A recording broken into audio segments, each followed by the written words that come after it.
Estoy con Israel Flórez, presidente de la Asociación de Víctimas de los Testigos de Jehová. Israel fue un niño que nació en la verdad, es decir, que sus padres ya eran testigos de Jehová cuando él nació, pero hace años que decidió salir de ahí. Israel, ¿cuál fue el clic que te llevó a abandonarla? El clic mío fue en el año 2000, cuando conté a un anciano de congregación que había sufrido abusos con 5 años. Pero durante unos años, hasta el 2016, que pasó una desgracia, ¿no?, en la familia, y fue que mi hermana se suicidó, dejé de creer completamente en todos sus dogmas. Abusos sexuales con 5 años y una hermana que se suicida. Les tengo que advertir que esta noche vamos a escuchar testimonios muy complicados. Esta noche vamos a hablar de la verdad de los testigos de Jehová.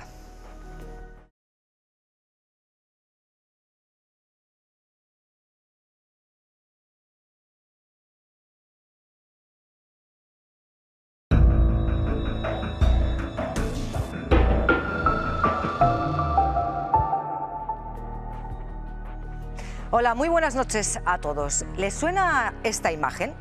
Son los testigos de Jehová. Les hemos visto muchas veces a diario vendiendo publicaciones en la calle o llamando a nuestras puertas, hablándonos del paraíso y de una vida feliz. Pero bajo ese mensaje optimista, animándonos a pertenecer al pueblo elegido, se esconden otro tipo de realidades como esta. Atentos.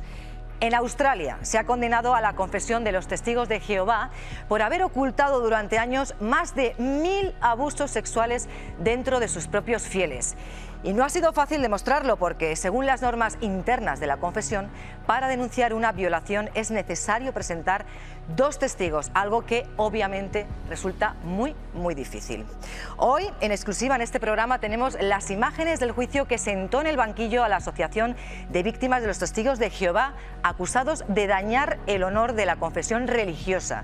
Y lo más importante, en este plato tenemos a 4 ex testigos de Jehová que van a estar dispuestos a contar su dolorosa experiencia dentro de la congregación.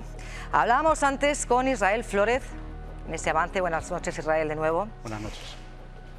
Nos has apuntado 2 cosas muy graves y muy dramáticas. Abusos sexuales que recibiste cuando eras tan solo un crío, tenías 5 años, y una hermana que se suicida. Así es. Pero es que dentro del seno familiar, de tu familia, hay más dramas relacionados con los testigos de Jehová. ¿Cuáles son?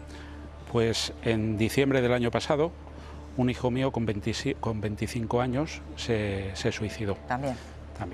Y no era en ese momento testigo de Jehová, pero bueno, yo estoy convencido que la crianza que tuvo como testigo de Jehová le ha hecho ser muy inestable.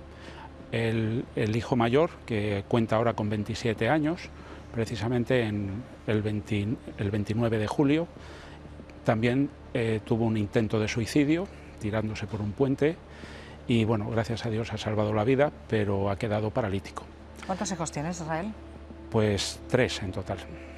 Tengo otro de 14 años. ¿Uno que se suicida? Que ese no ha conocido a los testigos de Jehová, por suerte. Cuando nació estábamos fuera completamente, entonces no ha conocido nada. Pero los 2 mayores estuvieron hasta los 8 años aproximadamente dentro, ¿no?, de los testigos, viviendo intensamente lo que es la vida testiguil, o sea, bueno, de ir a las reuniones, predicar, que leías todas las publicaciones infantiles que había, que la Watchtower se preocupa mucho porque adoctrinar a los niños, ¿no? Tus hijos mayores es el mismo caso que tú. Tus hijos mayores nacieron dentro de los testigos de Jehová porque tú en ese momento pertenecías a ellos. Así es. Y el pequeño ya no. El pequeño ya no. Pues Israel, enseguida vamos a seguir hablando de esa experiencia dramática, yo la entiendo así, dentro de los testigos de Jehová. Pero antes vamos a conocer cuál es su historia desde el principio. Los testigos de Jehová se autodefinen como una restitución del cristianismo primitivo para honrar a Jehová y evangelizar el reino de Dios. Pensilvania, 1870. Un grupo de estudiantes, con Charles Taze Russell a la cabeza, analiza la Biblia y deciden predicar sus conclusiones.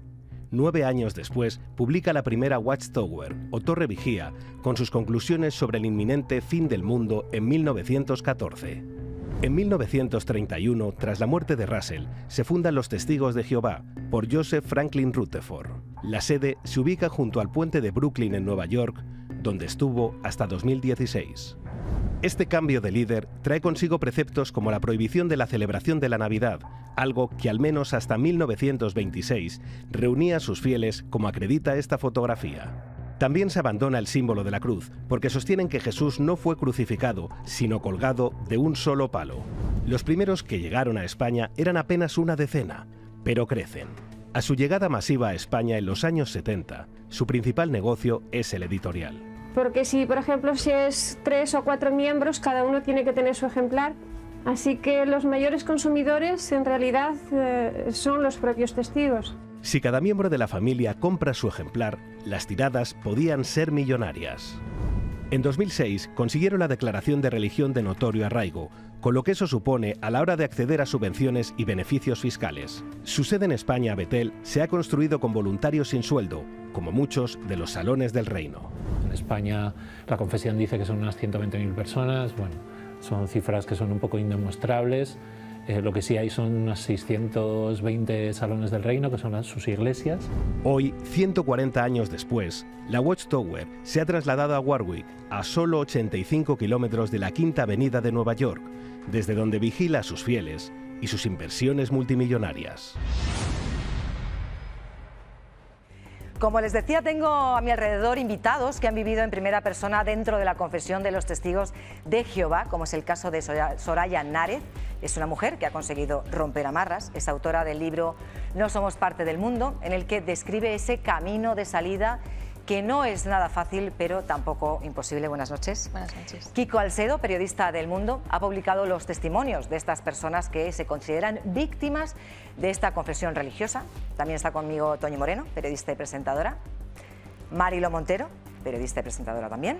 Buenas noches. Carlos Bardavío, abogado que ha defendido a la Asociación de Víctimas de los Testigos de Jehová en causas como la de Torrejón de Ardoz, que después hablaremos. Y por último, Juan Ramón Freiro, que es catedrático de Derecho Eclesiástico y formó parte del grupo de personas firmantes para que se concediera a los testigos de Jehová la calificación de religión de notorio arraigo. Muy buenas noches a todos, gracias por estar aquí. Buenas noches. Voy a pediros un titular sobre este caso. Os voy a pedir a cada uno que hagáis una pregunta a nuestros primeros invitados. A Soraya, ¿tú cómo llegaste a los testigos de Jehová? Pues yo, como muchos, nací dentro de la verdad. Mis padres ya estaban, era una familia desestructurada que buscaba en algún sitio un poco de orden, de amor, y vieron en los testigos de Jehová todo eso, y vieron un sitio donde criar a sus hijas. Soraya, decía antes Israel, bueno, que no es nada fácil porque se paga un alto precio, ¿no? El salir de ahí. ¿Cuál fue el tuyo? ¿Qué precio tuviste que pagar? Pues además de pasar 10 años muy duros, perder la relación con mi padre, que era la persona a la que yo a día de hoy sigo queriendo, la que más, y renunciar a él en vida. Bueno, renunciar yo a él no, porque yo siempre iba a estar para él, pero sé que salir de los testigos de Jehová supone cortar el contacto con ellos. Ellos no van a volver a hablar contigo. ¿Cuánto tiempo llevas sin tener ningún tipo de comunicación con tus propios padres? Desde el 2019. O sea, mi madre y mi hermana, todos éramos la familia dentro de la organización. Mi hermana y mi madre también salieron, pero mi padre se quedó. Y aunque he intentado contactar con él, pero sé cuáles son las normas. De hecho, él me bloqueó de WhatsApp para no volver a contactar con él. Y siempre digo que incluso ellos son las propias víctimas, porque a ellos les enseñan que no hablar con sus hijos expulsados es lo mejor que pueden hacer para que se arrepientan, para que estén en el mundo, sufran y vuelvan a la organización. Entonces, mi padre cree que está cumpliendo el mandato divino de Jehová y está haciéndome un bien a mí. Y Soraya, ¿qué sois tú, tu madre y tu hermana para tu padre? Somos gente del mundo, o incluso algo peor, en mi caso, como yo hablo públicamente en contra de la organización, soy una apóstata. Dentro de la organización, cualquier crítica va a ser considerado un acto de apostasía, estamos guiados por Satanás y por lo tanto los testigos de Jehová no deben ni escucharnos. De hecho, creo que pocos testigos de Jehová van a estar viendo este programa porque lo verán también como un acto de Satanás, que está intentando desinformar y está intentando convencer a la gente de que son malos. Qué duro. Kiko, ¿Cuántos testimonios, así como el de Soraya, como el de Israel, que ahora también nos va a contar un poquito más la historia con detalle, te has encontrado a lo largo de estos años? Pues mira, yo empecé a compilarlos a principios de 2020 y en mes y medio tenía 50 testimonios. Son testimonios además de una profundidad increíble porque son historias de vida muy, muy duras. Yo, de hecho, quería preguntarle a Soraya, el momento en el que esa verdad, ¿no?, que te han contado y en la que has vivido y en la que te has criado emocionalmente, se convierte un poco en una mentira, ¿no? Eso íntimamente, ¿cómo se vive? ¿Cómo recuerdas haberlo vivido tú? Es muy duro y lo niegas, porque dices, el paraíso tiene que existir, porque tú has vivido siempre pensando que todas las cosas que no estés haciendo en el mundo lo vas a hacer en el paraíso, que vas a ver a la gente que ha muerto en el paraíso, y entonces te niegas a pensar que eso no va a existir. Claro. Y por otro lado, como tienes una confianza plena en la organización, porque para ellos no es una organización, es tu familia, es tu hogar, pensar que te están mintiendo, prefieres pensar que es Satanás que está detrás intentando nublarte la razón antes que admitir que estabas en el lugar equivocado. Toñi, ¿tú recuerdas alguna de estas visitas? Le preguntaba a Israel, digo, hace mucho tiempo que no veo el puerta a puerta, ¿no? Que antes se hacían incluso chistes, ¿no? Llaman a la puerta y son los testigos de Jehová intentando captarte, ¿no? Ahora es verdad que eso se ha dejado de hacer un poco, ¿no? Ahora lo que ves es el típico puesto donde están la familia feliz con unos carteles que te dicen tenemos la llave de la felicidad, lo del ¿cómo se dice? El Armagedón. El Armagedón me tiene alucinada porque desde siempre te están diciendo que el mundo se va a acabar ya, que viene el apocalipsis y que si tú no estás en paz con todas las normas que ellos tienen te vas al infierno, ¿no? Yo creo que ahora hay otras maneras de captar a la gente, también se han abierto otras formas. Pero es que es gente que ha vivido desde niños con una mochila al pie de la cama, con una botellita de agua, con una muda y con no sé qué, por si se acababa el mundo esa noche. Yo me gustaría hacerle una pregunta a cualquiera de los dos. El tema de adoctrinar a los niños, quiero decir, tú decías, yo sabía lo que tenía que responder a cada una de las preguntas en el colegio. ¿A ti te adoctrinaron? Claro, te adoctrinan y además te enseñan cómo responder. Tú no utilizas tus propias palabras. A ti te dan una situación y te dicen, imagínate que un niño te invita a su cumpleaños. ¿Tú qué dirías? Y no es que tú qué dirías como niño, es lo que la organización te ha dicho que repitas. Pero hablamos de cumpleaños, pero hablamos de cualquier cosa, incluso de pequeño, de transfusiones de sangre, un niño pequeño, explicar para sonar convincente, para que los médicos crean que él ha tomado la decisión, hasta por qué no te vas a divorciar de tu pareja porque el matrimonio es para toda la vida. Todo tipo de preguntas que te pueda surgir, la organización te da la respuesta, uno, para convencer y dos, para que tú no dudes, desde pequeño, desde que has nacido. Por cierto, ustedes se preguntarán en sus casas por qué no hay sentado en este plató ningún miembro de esta confesión. Pero claro, como es lógico y normal, este programa, como hacemos con todos, se ha puesto en contacto con el Departamento de Comunicación de los Testigos de Jehová hace ya tiempo para invitarles a que estuvieran esta noche sentados aquí en este programa, pero esta ha sido su respuesta. Hemos insistido una y otra vez y hasta lo hemos intentado con sus propios abogados, con las pequeñas comunidades, con las fundaciones, con todo, pero la respuesta ha sido que no participarán en programas en los que no se trate la Biblia con el respeto que merece. O sea, ya están declinando el venir a hablar de su verdad antes de ver de qué estamos hablando y quiénes son los invitados que van a estar esta noche. Pero entiendo que esto es también una tónica general. Esto es algo que es un grupo cerrado, estanco, donde no entra mucha gente, y menos en los medios de comunicación, ¿no, Soraya? Completamente, y además es que para ellos es ponerle una tesitura muy difícil, porque aquí nosotros estamos diciendo lo que hemos vivido, que está registrado en artículos, que lo puede ver la gente en su página web, y sin embargo ellos lo niegan sus propias normas. ¿Pero por qué ese ocultismo? Pues en primer lugar porque la sociedad, el mundo, los mundanos, como ellos llaman a la gente que no son testigos de Jehová, les van a juzgar porque pasan cosas que ponen en duda la libertad de elección de los miembros. Si tú le preguntas a un testigo de Jehová de a pie, mañana, a los que están predicando, ellos te van a decir la verdad. te van a decir, sí, sí, estas son nuestras normas. Sin embargo, sus representantes, tanto en juicios como en prensa, te van a decir que no, porque saben que socialmente eso podría tener repercusiones, mucho más, de cara a los menores de edad.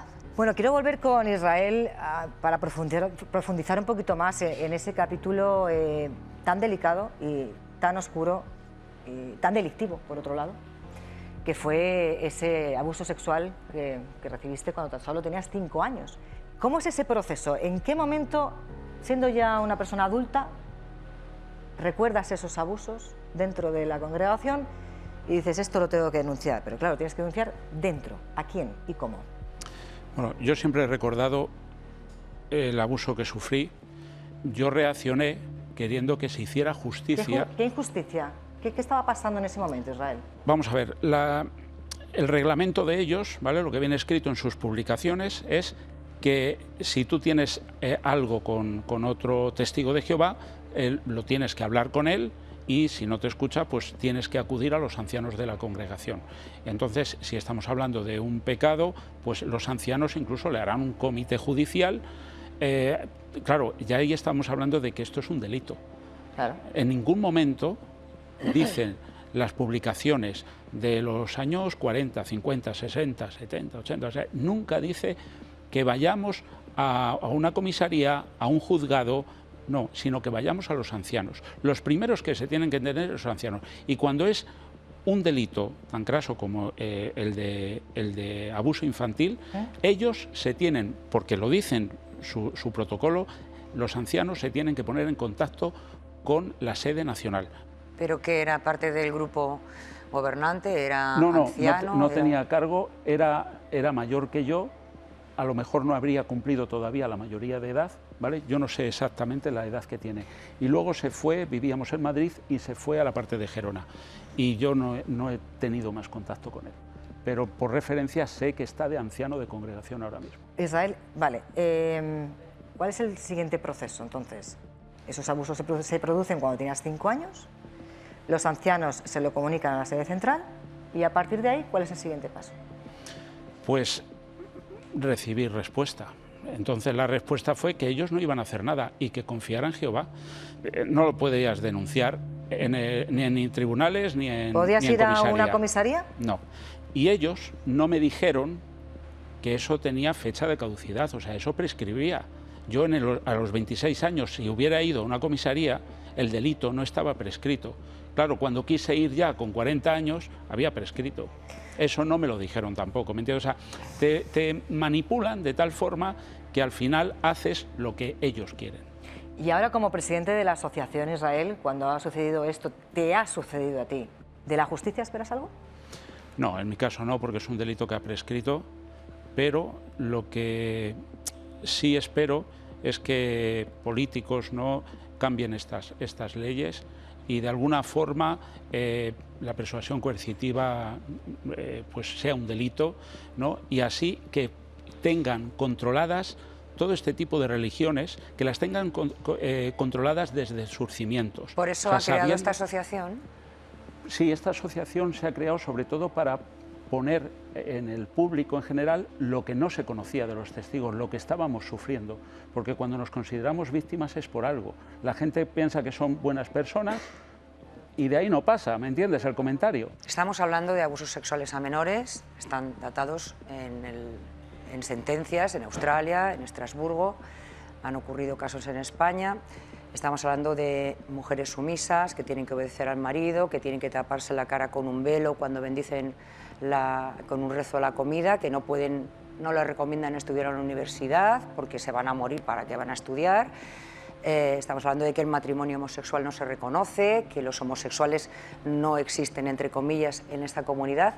Y todo esto son normas que escriben ellos en estos estatutos internos de los testigos de Jehová, amparados en una religión que está fundamentada en la Biblia. ¿Habría que poner en cuestión la religión de los testigos de Jehová?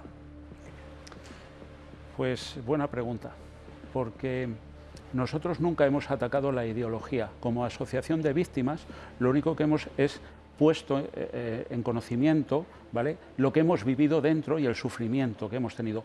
Y Claro, ¿qué pasa? Que no hemos ido contra la ideología ni contra el reglamento de una forma, ¿me entiendes?, tan decir, oye, que la Biblia dice esto y estáis mintiendo. No hemos ido en esa línea. ¿Por qué? Pues nuestra asociación, como te he dicho, iba más orientada al tema de dar un protagonismo a las víctimas. Claro, si uno empieza a investigar ciertos temas, por ejemplo, te pongo un ejemplo, ya muchos se han dado cuenta que hay una profecía que es que ellos llegan por una numerología a 1914, entonces Russell dice que en 1914 viene el fin, llega el 14 y no viene el fin. Nosotros en los años 80, 90 predicábamos pensando que no íbamos a llegar al 2000, porque iba a venir ese Armagedón, porque lo decía esa profecía. ¿Cuándo empezaba esa profecía? Y perdonad que me he enrollado un poquito, 607 antes de la era común, que era cuando cayó Babilonia. Claro, si nosotros empezamos diciendo esas cosas, bueno, pues que cada uno llegue a su conclusión. Nosotros lo que nos importa son las personas, ¿vale? Y lo que están sufriendo. Verónica, si yo me pongo con eso, vamos un segundito, ahora voy contigo, entrar Carlos. en un debate que al final es inacabable porque la Biblia tiene 1000 interpretaciones. Israel, le quería preguntar a Juan Ramón. Hemos estado hablando de ese notorio arraigo y hemos estado escuchando los testimonios de Soraya, de Israel y demás.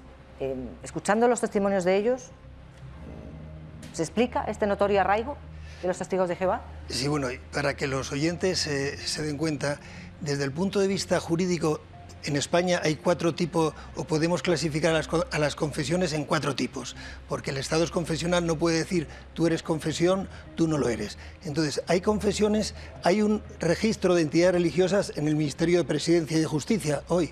Ese registro se inscriben las confesiones que quieren. Hay algunas que no quieren registrarse, no pasa nada. Sería el primer grupo. Después están las confesiones registradas. Los testigos de Jehová en su día se registraron. Después está un tercer tipo, que es cuando consiguen por su ámbito y número de creyentes notorio arraigo. Ahora mismo está regulado, pero entonces cuando lo consiguió la confesión de testigos de Jehová, el notorio arraigo lo otorgaba un órgano asesor. Antes dijiste que yo era firmante de ese notorio arraigo. No, yo llegué al Ministerio de Justicia en 2006. Yo era secretario, como su director general, era secretario de la comisión asesora, que había hecho un informe previo y un informe a favor y en contra, y que se otorgó el notorio arraigo. Pero una pregunta. ¿Me dejas acabar? Y me hace la pregunta. Yo creo que usted asesoró en ese procedimiento de notorio arraigo. No. ¿No asesoró? No, que va a ser... mal pude asesorar si yo era el secretario... Te lo pregunto porque yo en el juicio, que yo estuve llevando el juicio como abogado de la Asociación Española, yo le pregunté y usted me contestó que no se había leído los 2 libros fundamentales de los testigos de Jehová. Claro, vamos a ver, yo a ese juicio fui en calidad de jurista. Sí. Yo no defendía, ni ahora estoy aquí para defender a los testigos de Jehová, ni para atacarlos. Yo explico lo que hay. Pero la pregunta fundamental Carlos, no vamos a adelantar juicios porque como no hemos hablado de ello, a lo mejor los espectadores se pierden. Vamos a dejar acabar a Juan Carlos y seguimos. Es esto, se lo otorgó, como se había otorgado antes a los mormones, después a los ortodoxos y después a los budistas y hace poco ¿cómo se llama? Bueno, no me sale. A los bajáis, perdón.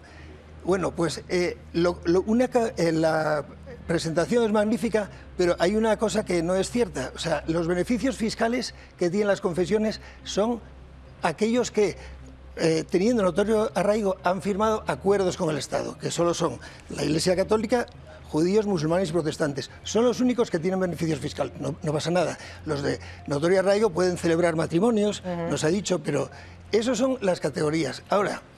Sí, pero yo he oído cosas terribles aquí, es verdad, porque una cosa son las actitudes inmorales y otra cosa son los delitos. Abusos sexuales es muy fuerte. Sí. Ahora, cierto es que si no se denuncian los delitos, si no hay un juez que dicta una sentencia, no hay un delito. Sí, es pero una pena. Hay una cuestión fundamental. Es que les permitan lo que pasa es que Juan Ramón, yo digo, ahí no entro. El matiz que ha dicho Israel es que no sé si la pena es que el delito ha prescrito. Yo no sé si lo hubiera, si esto hubiera sido unos años antes.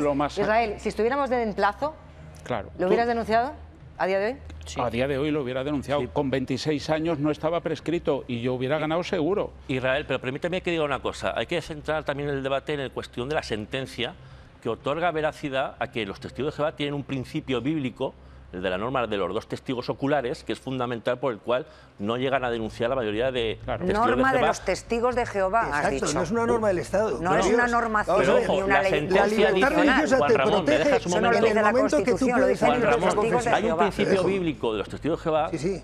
que siguen todos a rajatabla y que la sentencia dice textualmente sobre esta norma de los 2 testigos para poder denunciar delante de los ancianos, la autoridad religiosa. Pero Carlos, perdona, vamos a contextualizar esa sentencia, ¿a qué se refiere? Esta sentencia lo que hace es otorgar la razón a la Asociación Española de Víctimas de Testigos de Jehová en cuanto a que todo lo que ha manifestado, a que es una secta destructiva, a que realizan un control del comportamiento, a que realizan discriminación a la mujer, discriminación a los grupos LGTBI, etcétera, etcétera, etcétera, etcétera, es veraz. Es decir, es una información veraz.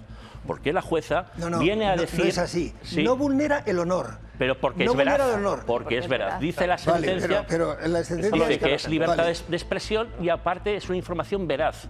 Que seguramente si Sí, te has es leído la veraz. sentencia verás que habla Y de la interés veracidad público. en cuanto a estos datos. Y dice textualmente, en cuanto a la norma de los 2 testigos, ciertamente exigir 2 testigos en el libro Pastorel, que es el libro de gobierno de los ancianos, para la persecución de un delito que se comete en la intimidad es una evidente dificultad para su persecución, igual que tener una definición Pero de es que abuso la han sexual escrito ellos propia para que no ellos. coincide con la de nuestro Código Penal. Que eso no lo dice la Perdona, Biblia. Carlos, mira, a colación de esto que estamos comentando, Claro. tenemos unas imágenes en exclusiva del juicio ¿Qué de testigo Torrejón de había ante Ardoz una violación que hemos de un hablado. crío? Estas son es el algunas problema. de las declaraciones, perdonadme, estas son algunas de las declaraciones de algunos de los exmiembros de la confesión. Imágenes del juicio de Torrejón de Ardoz. Los testimonios hicieron llorar a los letrados y emocionaron a todos los presentes. A ver si en vez de por un pecado de fornicación me iban a expulsar por 2 pecados, que era el de la fornicación y el del intento de suicidio. Yo no me quería, yo me agredía yo misma, yo no quería vivir porque no era capaz de ser buena testigo y creía que le fallaba a Dios, le fallaba a mi familia, le fallaba a mi comunidad, a todo lo que yo creía que debía ser, ¿no? ¿Esos abusos usted lo comentó a los ancianos de su congregación? Sí, vinieron a mi casa y me dijeron, ¿qué te ha hecho? ¿Te ha tocado? ¿No te ha tocado? ¿Hubo preliminares? ¿Si hubo sexo oral? ¿Si usaba preservativo? ¿Quién te quitaba la ropa? Si te la quitabas tú, ya no eras víctima. ¿Cómo se sintió usted cuando le dijeron Violada. que si usted se quitaba la ropa no estaba siendo violada? Violada otra vez más. Yo no conocía a nadie fuera. ¿No tenía amigos? No tenía a nadie, no conocía a nadie. Es una secta muy destructiva. Y bueno, la cúpula tiene una cantidad de edificios y está metida en bolsa, sacando muchísimo dinero, le está sacando a los testigos. Me dijo, eres levadura y provocas a los hermanitos y tú no tienes que estar en la congregación. Pasado mañana es el cumpleaños de mi sobrina y no podré celebrarlo con ella ni hablar con ella. A ver, son testimonios que ponen los pelos de punta, Carlos. Estos son exmiembros de los Testigos de Jehová que deciden denunciar todo lo que ocurre dentro de la congregación y hemos escuchado parte de lo que estaban comentando. Y tú les representas en este juicio del que estabas hablando con esa sentencia que tienes. Claro, y es que de hecho recabamos 70 testimonios en 20 días. Es decir, y seguimos recabando testimonios, porque esto no ha parado con esta sentencia que declara que hay veracidad en cuanto a que hay un control excesivo de los miembros y en cuanto a que se comporta como una secta destructiva, dice la sentencia, sino que vamos allá adelante a través de la asociación al objeto de recabar todos los testimonios posibles al objeto de ponerlo encima de los estamentos públicos para que protejan a la familia, que eso es lo importante, proteger a la familia porque se está destruyendo, según dicen las víctimas, a la familia. A mí me gustaría que Soraya contara, porque a mí me ha puesto los pelos de punta el momento en el que a ella le hacen, no sé cómo lo llamáis, es como un juicio sumarísimo. O sea, tú te sientas delante de unos señores que no son ni jueces ni son nada. Comité judicial. Es como una inquisición, donde tú eres una niña que le vas a contar contar o porque alguien se ha ido de la lengua y te ha puesto en evidencia, con lo cual estás en un sistema muy opresor, es decir, o ha sido tu hermana o tu amiga que ha visto que tú te has ido con un chico mundano. Están obligados a chivarse. Bueno, o tú te sientes tan mal con tu conciencia y estás tan mal por dentro porque crees que estás pecando y lo estás haciendo fatal que tú pides audiencia. Y a mí me gustaría que contaras lo que tú viviste, ¿no? Y los años que tú tenías cuando te sometiste a eso, que te expulsaron además. Pues yo lo primero, que no era considerado comité judicial porque no estaba bautizada, fue con 14 años, porque yo tuve una situación con 13, 14 años, bueno, me sentaron ante estos hombres y me dijeron que lo que había pasado era algo muy importante y que de estar bautizada habría estado expulsada y que como yo no paré eso. Luego con 18 años pasé por otro comité judicial porque, bueno, pues se dio una situación en la que una persona que me doblaba la edad, yo tenía 18 años y este hombre tenía 36, pues me vi en una situación en la que me bloqueé y me sentí mal, o sea, me tocó. Y yo le dije, de hecho, que me había paralizado y él me dijo que era el placer. Yo no tenía ningún tipo ni de educación sexual y yo no sabía ni lo que era eso. Y como yo me había sentido tan mal, porque es lo que te enseña, que tienes que confesarlo, yo fui a los ancianos y confesé que me había visto envuelto en esta situación. Y ellos me preguntaron absolutamente todo, qué tipo de relación tenía yo con este hombre, quién dio el primer paso, si hubo sexo anal, si hubo sexo oral, si hubo masturbación, me preguntaron si yo había llegado al orgasmo, a lo que contesté que yo me paralicé y le pregunté, se lo dije a este hombre y que este hombre me dijo que eso era el placer. Entonces ellos llegaron a la conclusión de que, bueno, que yo no quería esa situación, pero que había mantenido contacto con este hombre del mundo y que por lo tanto no estaba siguiendo las normas de la organización de relacionarme con testigos de Jehová. Y entonces me cayó una censura. ¿Eso qué es? Además, sí. Además. Claro. Que eso yo es lo que a mí me pesa con el tiempo de estos hombres que son mayores y tienen más visión, saber qué es lo que había pasado y a lo mejor brindarme apoyo, porque para mí ese evento también fue muy duro. ¿Qué te dijeron tus padres en ese momento, Soraya? En ese momento mis padres me apoyaron porque yo quería seguir dentro de la organización, aunque también me recriminaron que yo hubiera tenido contacto con este hombre, pero mis padres supieron ver, gracias a su cabeza, que yo tenía 18 años, que este hombre tenía 36 y que había, digamos, aprovechado un poco mi situación. Pero fíjate, Soraya, perdón, ha pasado... ¿Cuántos años has dicho? Yo tengo 33, tenía 18 años, bueno, pues muchos. ¿Y llevas fuera, has comentado antes, cuántos años? Pues salir de la organización no es algo que hagas de un día para otro, pero yo decido salir plenamente y hacer mi vida a partir de los 25. Pero a mí me cae esa censura, que es un primer aviso de que yo no estoy bien espiritualmente porque estoy teniendo contacto con los mundanos. Yo en el colegio no tenía amigos del mundo porque solamente tenían que ser testigos de Jehová. Pero luego más tarde yo voy a la universidad, algo que no está bien visto. En el caso de que seas un hombre vas a tener un interrogatorio y un seguimiento para saber si sigues siendo un modelo dentro de la organización. En el caso de la mujer, como no puedes tener ninguna jefatura, no vas a tener un seguimiento, pero se te desaconseja. Yo tengo mi primer novio, tenemos intimidad, pero esta vez yo sí quiero tener esa intimidad y aún así me siento muy mal, porque estoy haciendo algo que está fuera de las normas. Por eso, sí, lo que te quería decir es que fíjate que llevas años fuera de este mundo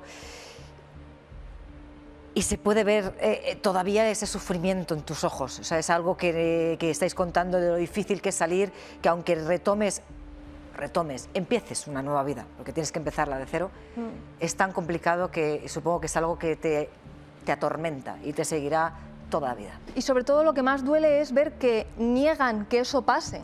Es lo que más duele. Yo hasta el momento yo estaba haciendo mi vida, yo me mudé a Londres porque necesitaba rehacer mi vida y de repente escuché una noticia que los testigos de Jehová estaban diciendo que la expulsión y todo esto que decíamos no era así. Y entonces yo ahí enloquecí, porque dije, yo he pasado por esto y estas son las normas. Eso es lo que duele todavía más. Es tremendo, tremendo escucharos, de verdad, poner los pelos de punta. Israel.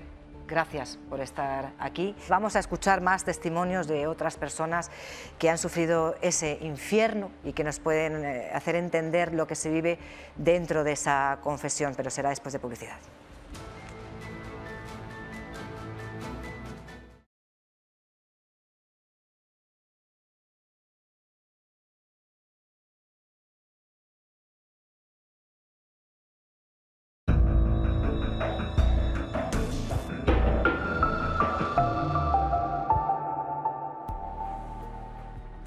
Esta silla que tengo aquí a mi derecha está ahora vacía porque se acaba de marchar Israel, que ya le han escuchado de ese testimonio tan doloroso y tan desgarrador, ex testigo de Jehová, pero enseguida esta silla volverá a estar ocupada por otra persona que nos va a contar cuál fue su experiencia dentro de los testigos de Jehová. Mientras tanto, les cuento que la semana pasada el Tribunal de Derechos Humanos de Estrasburgo ha condenado a España a pagar 26.000 euros a una mujer que, habiendo dicho en su ciudad de origen que no quería recibir una transfusión de sangre, fue trasladada de urgencia a Madrid y en ese hospital se le hizo una transfusión para salvarle la vida.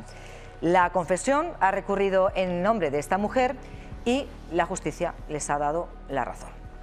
Tenemos con nosotros esta noche a la magistrada Gemma Calahorra, que en 1994 tuvo que intervenir en el caso de Marcos, al que sus padres, se negaron a que se le hiciese una transfusión de sangre y finalmente este chico falleció. Muy buenas noches, Gemma. Gracias por atendernos. Como jueza de guardia en este caso que estamos contando de Marcos, el niño que sus padres se negaron a que se hiciera esa transfusión, ¿qué decisión tuvo que tomar usted? Porque es una decisión muy difícil en esos momentos. La verdad es que la decisión fue muy complicada. Lo que pasa es que se trataba de un menor de 13 años. A ver, es importante en el sentido que la conciencia que tiene un menor de 13 años para mí todavía es menor. Sí que es cierto que este menor en el Hospital Arnau de Vilanova, donde ya habían solicitado autorización judicial y el Juzgado de Guardia de Lérida les concedió la autorización para transfundir a este menor, había manifestado un rechazo tremendo a dicha transfusión, pero de una manera casi irracional. Los padres ahí no intervienen, dan la razón al menor, los padres como garantes tampoco intervienen, y al final se traslada al menor al hospital de Barcelona, al Vall d'Hebron, donde les vuelven a manifestar que la única solución para que este niño pueda sobrevivir es una transfusión. Por motivos que se desconocen, se van al hospital de Cataluña, al Hospital General de Cataluña, donde finalmente también les manifiestan lo mismo, que la única salida que tenía este menor era la transfusión. Al final le dan el alta y se llevan al menor al domicilio. En ninguno de los centros hospitalarios le llegan a transfundir debido al estado de alteración en la que se encontraba el menor, pese a que tenían una autorización del Juzgado de Lérida. ¿Qué pasa entonces? El menor estaba en su domicilio en una situación ya dramática respecto a su estado de salud. La merma era tan grande hasta el punto que el Ayuntamiento de Vallovar comunica al juzgado la situación en la que se encuentra este menor, amparados también por lo que estaba diciendo el médico que le estaba tratando allí, que era el médico del pueblo, y veían que no había solución para este niño y estaba en una situación casi semi-inconsciente. Entonces es cuando ya interviene el juzgado de Fraga.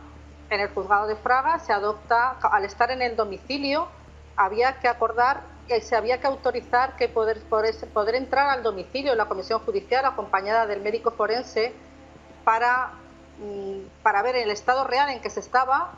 Se recabaron todos los informes médicos y entonces, a la vista de que el menor estaba en una situación de semi-inconsciencia y que lo único que podía intentarse ya para salvarle la vida era la transfusión, es cuando ya se acuerda que se autoriza nuevamente la transfusión y ya el traslado inmediato, que se llevaron allí, se fue la ambulancia y con una ambulancia ya se le trasladó a Barbastro y de Barbastro al Hospital Miguel Servet de Zaragoza, donde desgraciadamente falleció al día siguiente, porque cuando interviene la comisión judicial y cuando intervino el juzgado, cuando intervenimos en el juzgado de Fraga, el menor ya estaba en una situación de casi en coma, de hecho ingresó en coma. Gemma, a mí lo que me llama muchísimo la atención de este caso es que no solo los padres evidentemente se negaban a que su hijo recibiera esa transfusión, sino también es la actitud, estamos hablando de un chaval de 13 años, que es más casi la actitud de negación por parte del menor que la de los propios padres. ¿Qué peso tenía en ese momento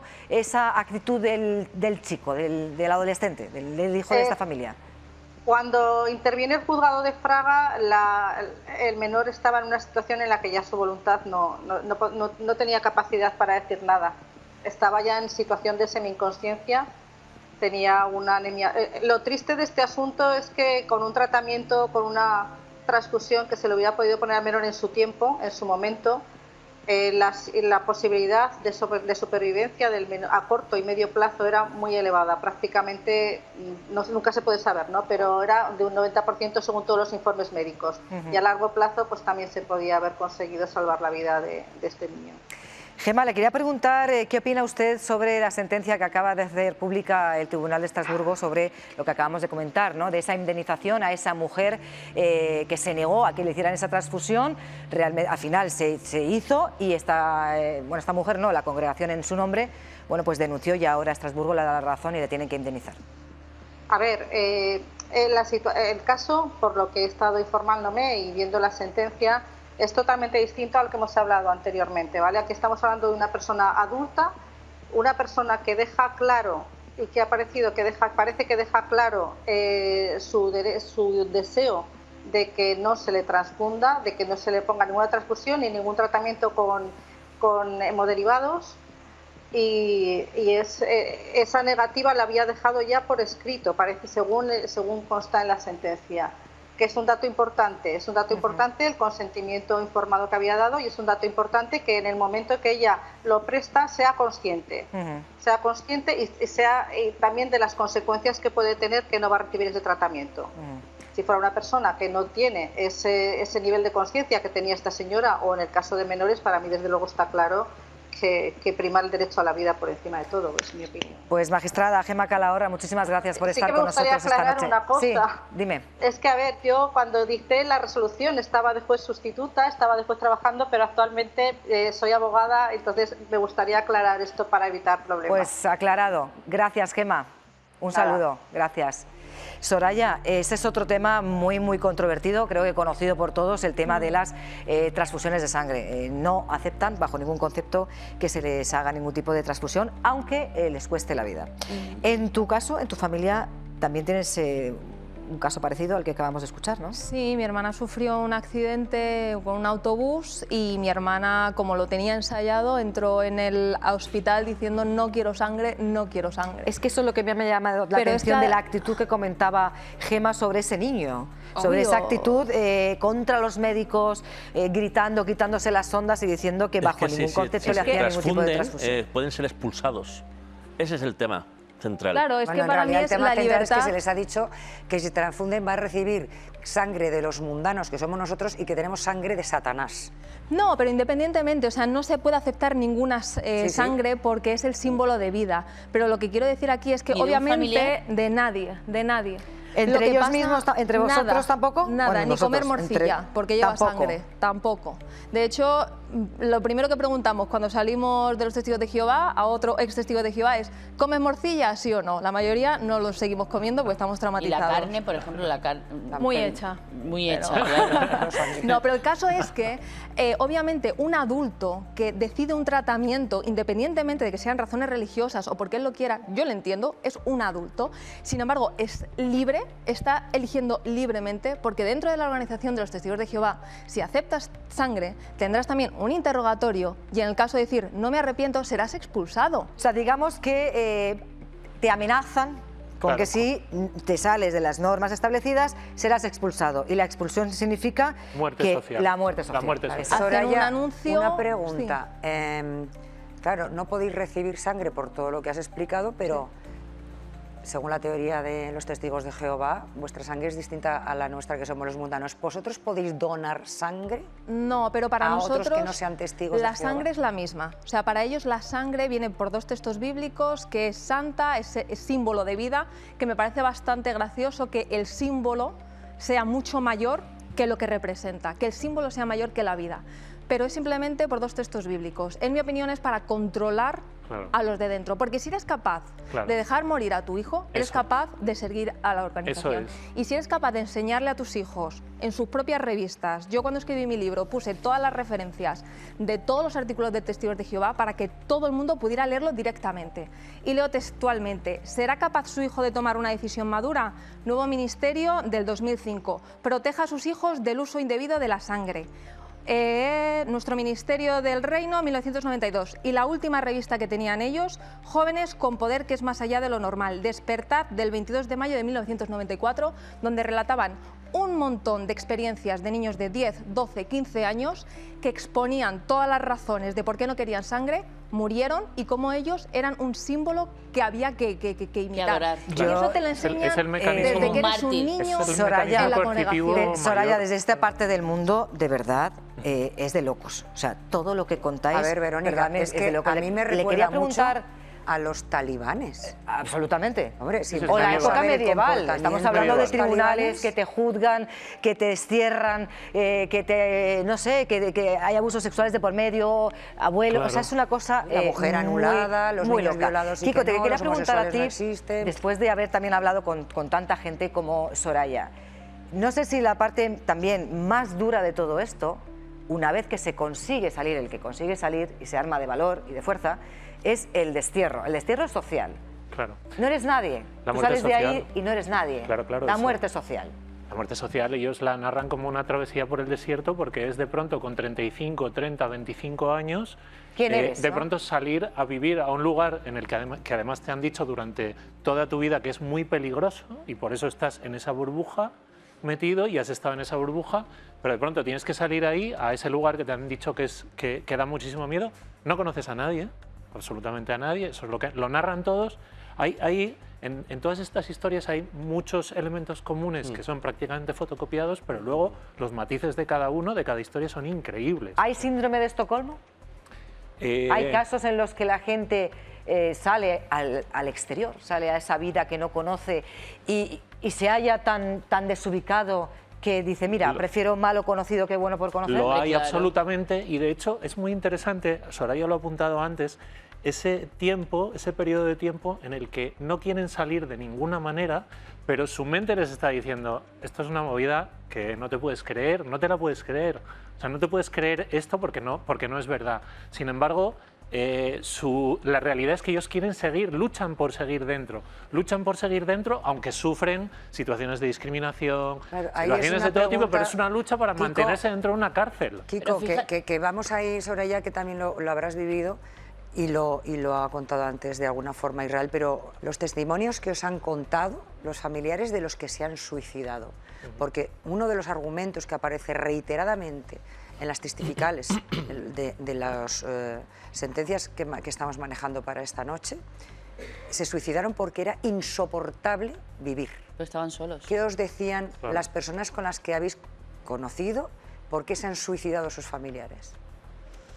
En el caso, yo por ejemplo te cuento también mi sensación. Yo abandono los Testigos de Jehová y caigo, pues yo creo que en una depresión, porque empieza a no compensarme la vida, porque estoy intentando conocer a gente, estoy intentando tener amigos, pero por lo que sea, porque no sé sociabilizar bien, porque no me encuentro en el mundo, empiezo a pensar... Porque no te habla tu familia, es que tú con 25 años te vas de tu casa, que hay que tener mucho valor, y no te habla tu familia, tu familia te da la espalda. ¿Quién es la culpa? Y tus amigos, y tu comunidad, lo único que tú conoces. Que no existes para ellos, que es yo creo que lo más doloroso. Tú piensas que estás haciendo bien y que es tu culpa, porque es lo que te han dicho. Y tus familiares, que esto siempre lo quiero dejar claro, son también víctimas. Los testigos de Jehová de dentro también sufren, porque no pueden hablar con sus... ¿Tú crees que tu padre, desde cuándo no hablas con él? Desde hace mucho. El 18, ¿tú crees que tu padre te sigue queriendo, te echa de menos y no te llama porque es mucho más fuerte todo esto? Obviamente, porque yo no le puedo ofrecer un paraíso para toda la eternidad.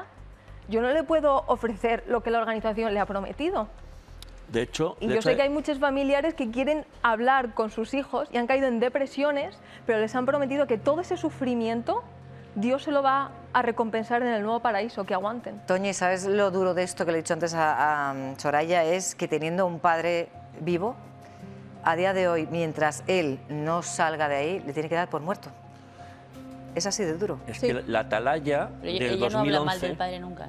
La Atalaya del 2011 es una revista de los testigos de Jehová, dice de los expulsados o desasociados, es decir, los que se van involuntariamente o voluntariamente, que son que recomiendan alejarse de personas con enfermedades infecciosas para evitar contagios. Es decir, al igual que un doctor recomienda alejarse de personas con enfermedades infecciosas para evitar contagios, desde cualquier punto de vista es como un enfermo mental del que hay que huir. Es decir, el expulsado o el desasociado es un enfermo mental para los testigos de Jehová, y esto está publicado en su página web.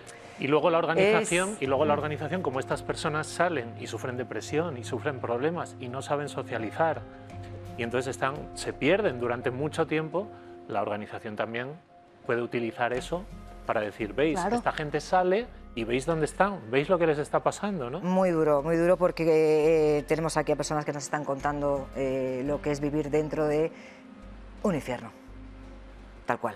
Hemos hablado de abusos sexuales también a niños, hemos hablado de muerte social, hemos hablado de esa negativa a transfusiones de sangre que están dispuestos a morir antes de que nadie les ponga sangre de otra persona. Vamos a hablar de otro punto también muy delicado, muy controvertido, como es el de la homosexualidad. Los niños, evidentemente, son el futuro de cualquier organización humana. A los hijos de los fieles, que ya han nacido en la congregación, se dice que nacieron en la verdad. Vamos a mostrarles un vídeo en el que se le explica a una niña lo que supone la homosexualidad. Este es el mensaje a los niños de la confesión sobre la realidad mundana. Hoy en la escuela dibujé a nuestra familia. ¡Guau! Clara dibujó 2 mamás. Ella me contó que están casadas. Mi maestra dice que lo único que importa es que la gente se quiera y sea feliz. La gente tiene su propia opinión de lo bueno y lo malo, pero lo que importa es lo que piensa Jehová. Por eso hizo el matrimonio como lo hizo. ¿Quieres decir entre un hombre y una mujer? Exacto. Mira, en Génesis 1:27 leemos que Jehová creó a Adán y Eva, un hombre y una mujer. Las normas de Jehová no han cambiado. Es como viajar en avión. ¿Qué pasaría si una persona quisiera subir al avión, algo que está prohibido? Pues que no la dejarían subir. Así es. Jehová hace lo mismo. Él quiere que seamos sus amigos y que vivamos para siempre en el paraíso. Entonces, ¿qué le dirías a Clara? Pues puedo hablarle del paraíso. ¡Genial! ¿Qué tal si lo ensayamos?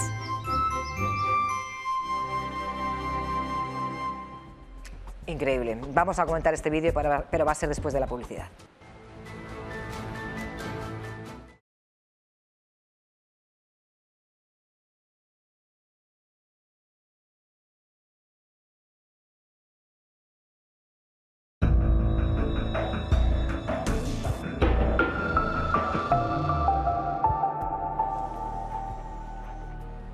Pues ya lo han visto, ese vídeo en el que se explicaba la fórmula, ¿verdad, Soraya?, para llegar al paraíso.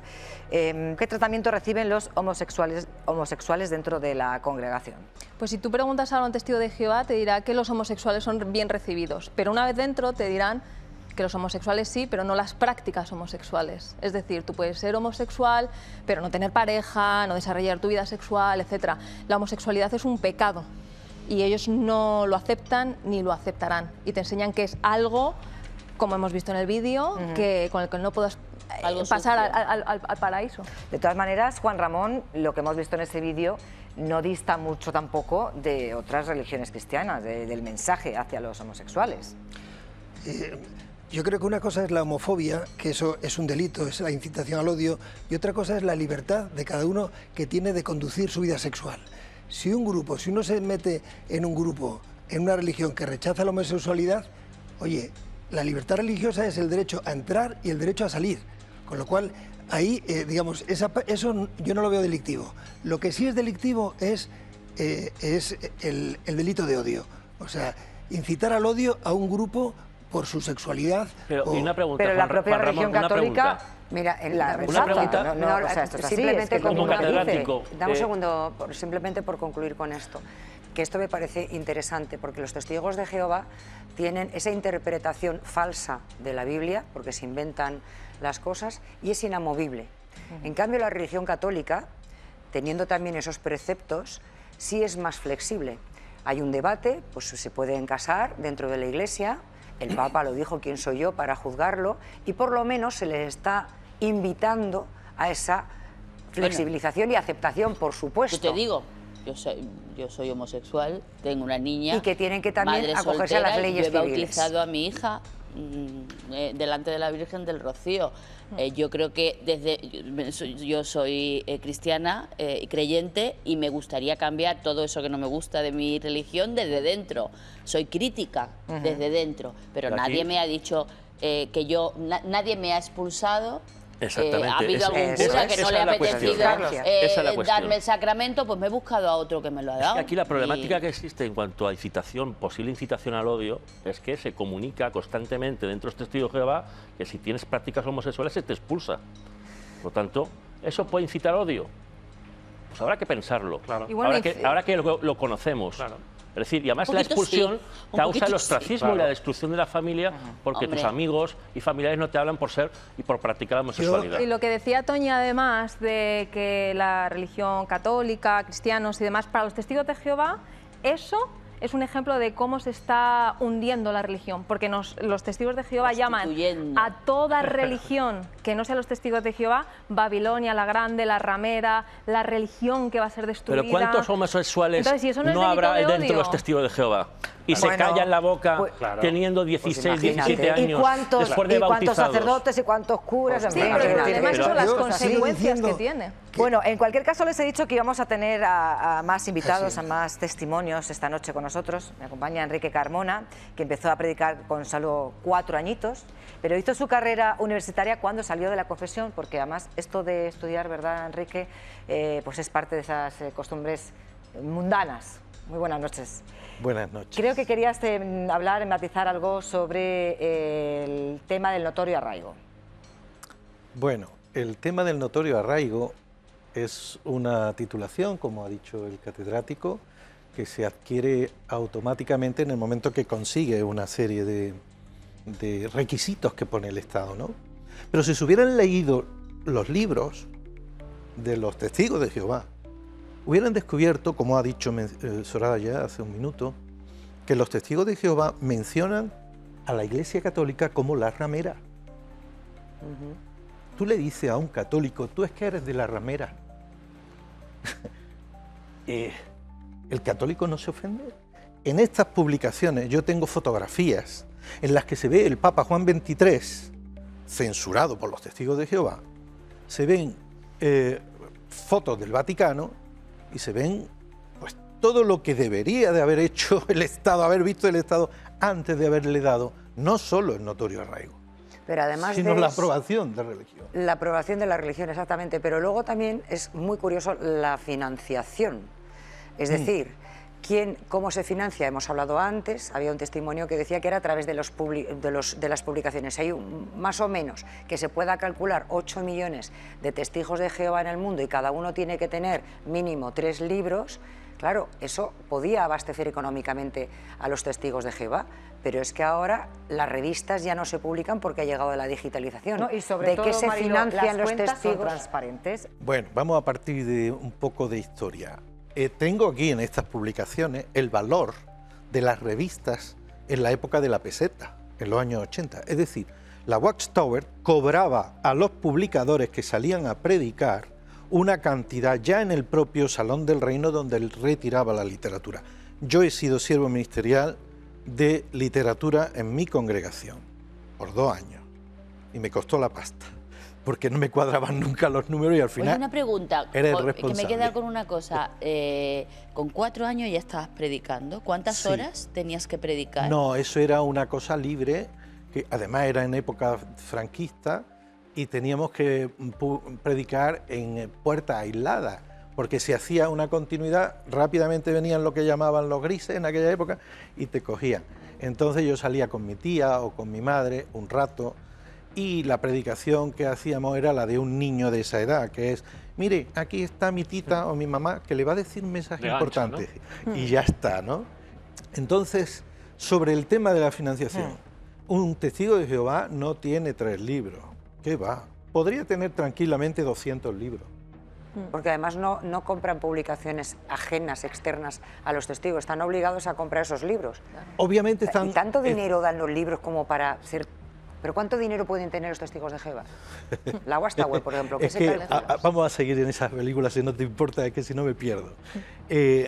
Los testigos de Jehová, por literatura, en su época, tenían las mejores imprentas del mundo. La revista La Atalaya, en el año 80, tenía 13 millones de ejemplares en 80 idiomas cada 15 días. 10 pesetas. Y la suscripción eran 600 pesetas en España.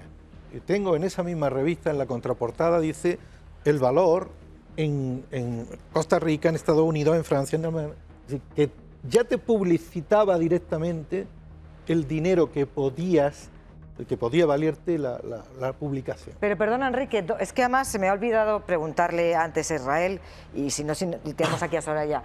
Todos los testigos de Jehová, ¿dónde viven? O sea, quiero decir, ¿se puede tener un trabajo? ¿Se puede tener una... Sí. ¿Les paga la congregación? En tu caso, Soraya, es que, perdón, porque es que estamos hablando de los libros, pero me ha venido a colación esto. O sea, una familia testigo de Jehová, ¿de qué vive? Pues de sus trabajos, aunque siempre les invitan a trabajar cuanto menos mejor para dedicar más tiempo a la organización. Entonces, ¿tú puedes tener un trabajo de abogado? He conocido a ninguno, la verdad. Vale. Estaba intentando, pero no. La mayoría que yo conocía eran limpiacristales, pollería, tenían trabajo no sé por qué, todos en pollería. O sea, pero yo podría, pregunto, tener una vida como la que tengo a día de hoy y ser testigo de Jehová.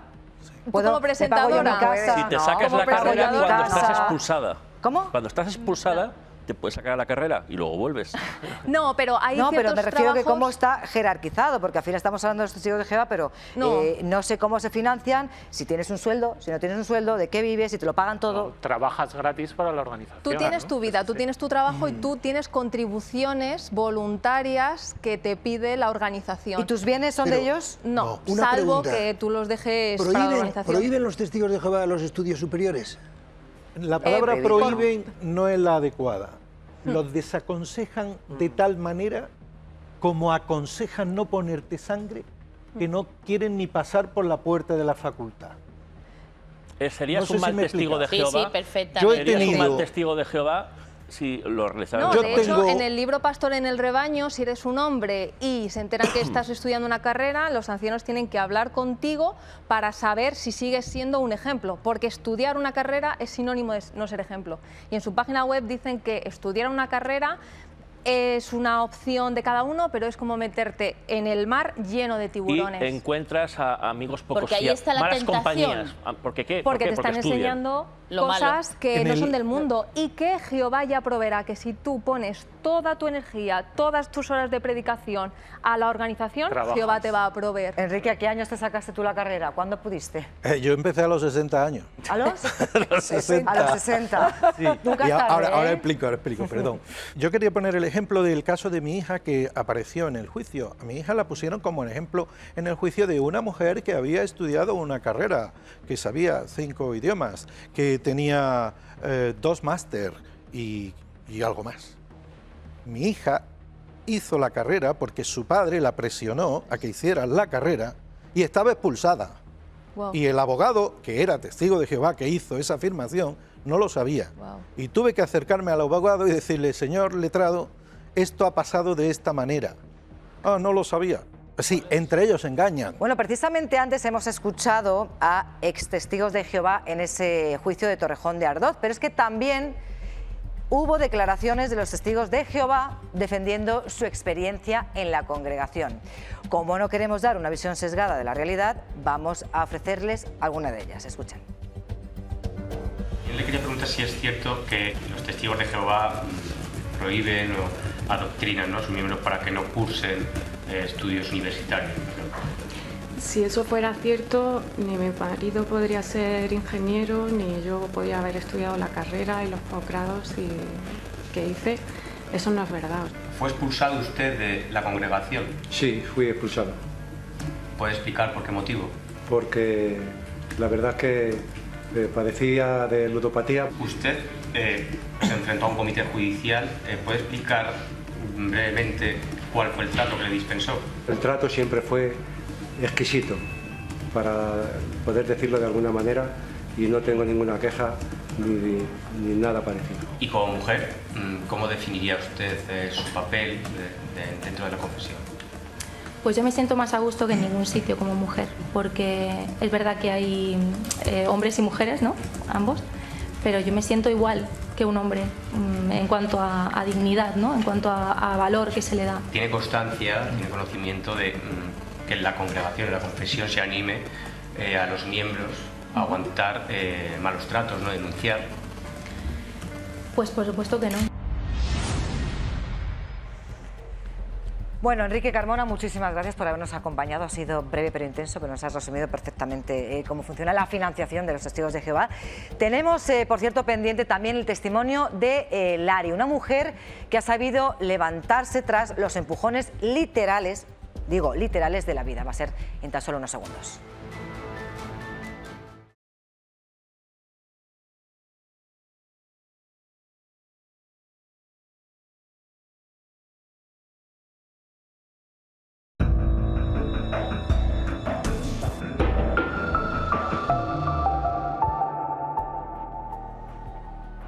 Vamos a conocer esta noche también a Lari. Entró en la confesión siendo adulta y se casó con uno de sus miembros. Lo que vino después, mejor que lo cuente ella misma. Lari, ¿qué tal? Buenas noches. Buenas noches. ¿Por qué decidiste salir de la congregación?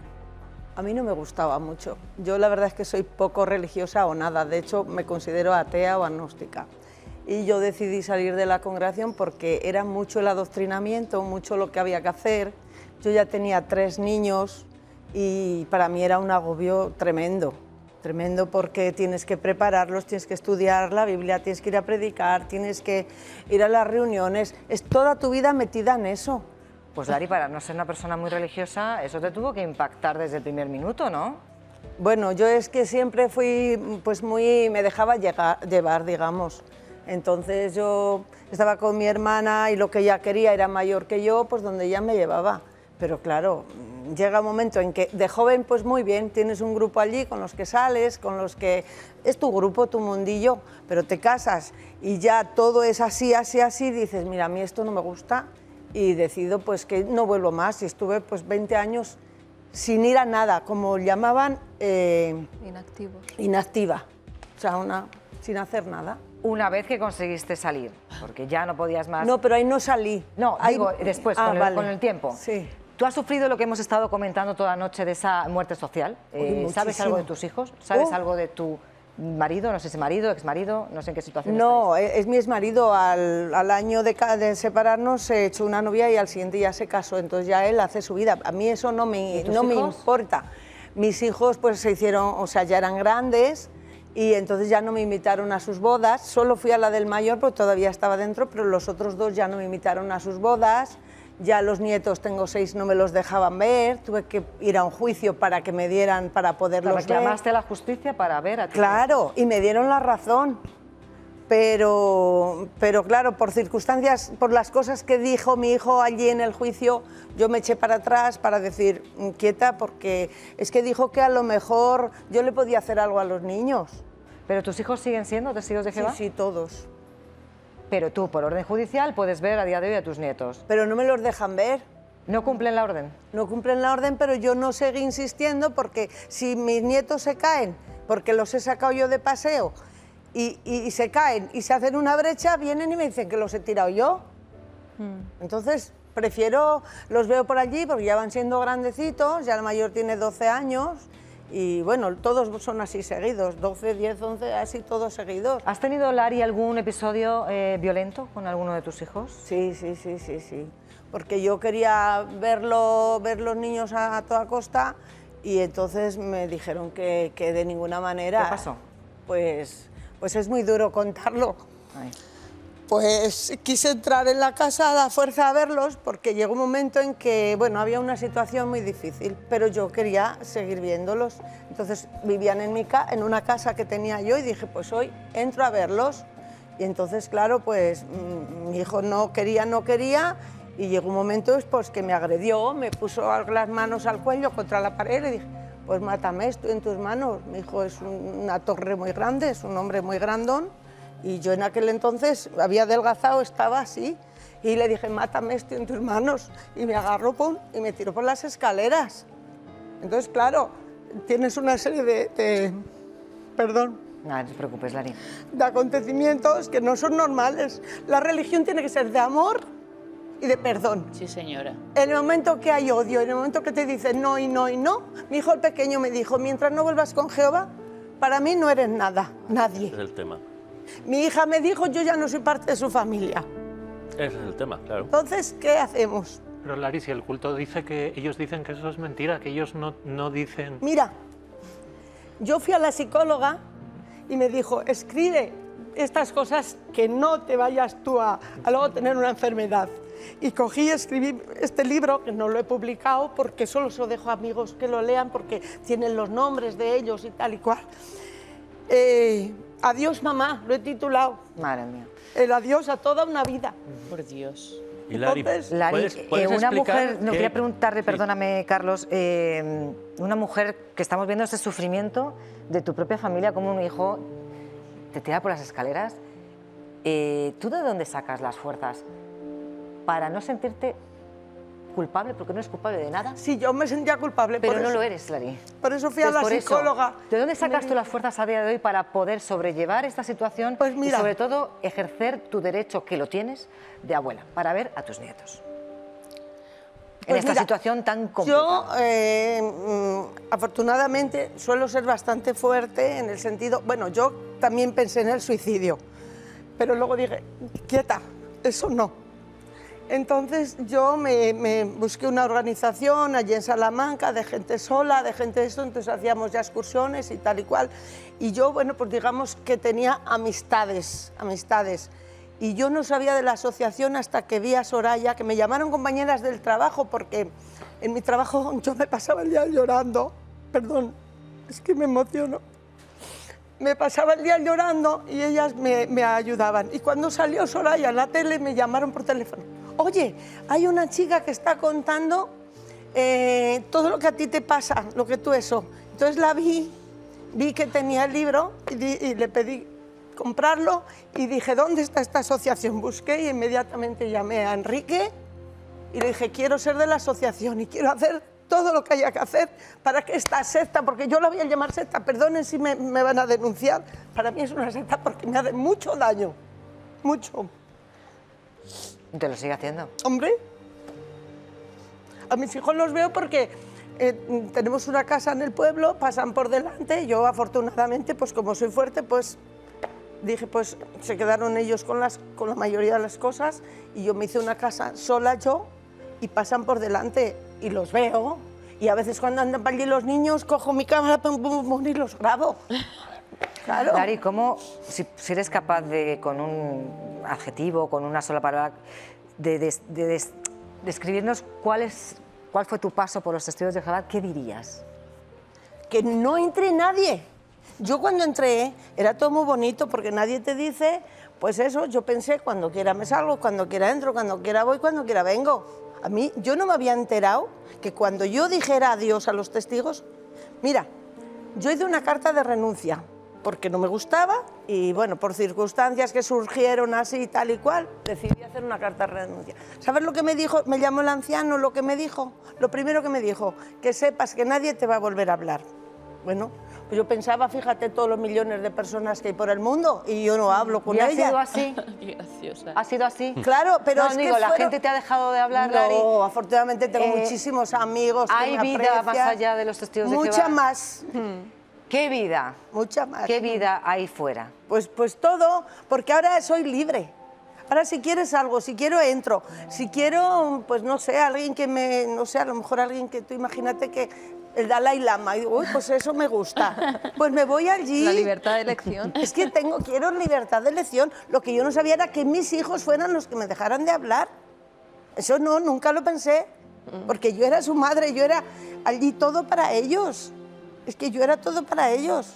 Por ejemplo, en la congregación, pues en la congregación hay mucho machismo. Las mujeres no valemos nada más que para barrer y para ir a predicar, limpiar los servicios y nada más. Ni subimos al estrado a un discurso, ni pasamos el micro al de al lado, ni servimos de acomodador. Cosas que tampoco son importantes, que a mí no me afectaba mucho que dijeran, pues tú solo aquí. Digo, pues mira qué bien, estoy aquí con mis niños y que suban a la plataforma a quien sea. Pero claro, pero y sobre todo, Lari, eso es que estamos, mira, las que estamos aquí, menos Soraya, ¿eres madre?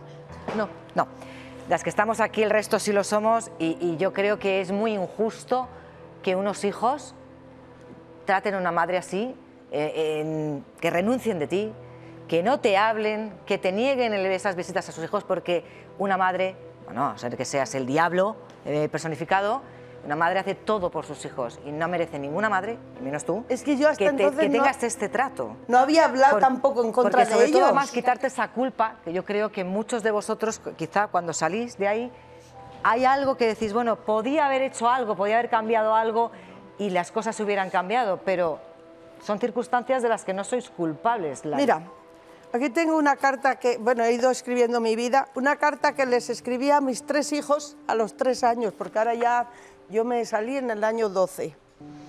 Pues a los 3 años, llevaba 3 años fuera y les escribí una carta diciéndole que no soy el diablo, que os sigo queriendo, que lo que necesitéis lo tenéis de mí. Ninguno de los 3 me contestó a la carta. Ninguno de los 3. Una carta de 3 o 4 páginas o 7, no sé ya las que tiene. Ninguno de los 3 me contestó. A mi hija le digo, lo que necesites, aquí estoy. Yo ahora estoy jubilada, le puedo dar de mi tiempo, de mi vida, de mi casa, de lo que necesite.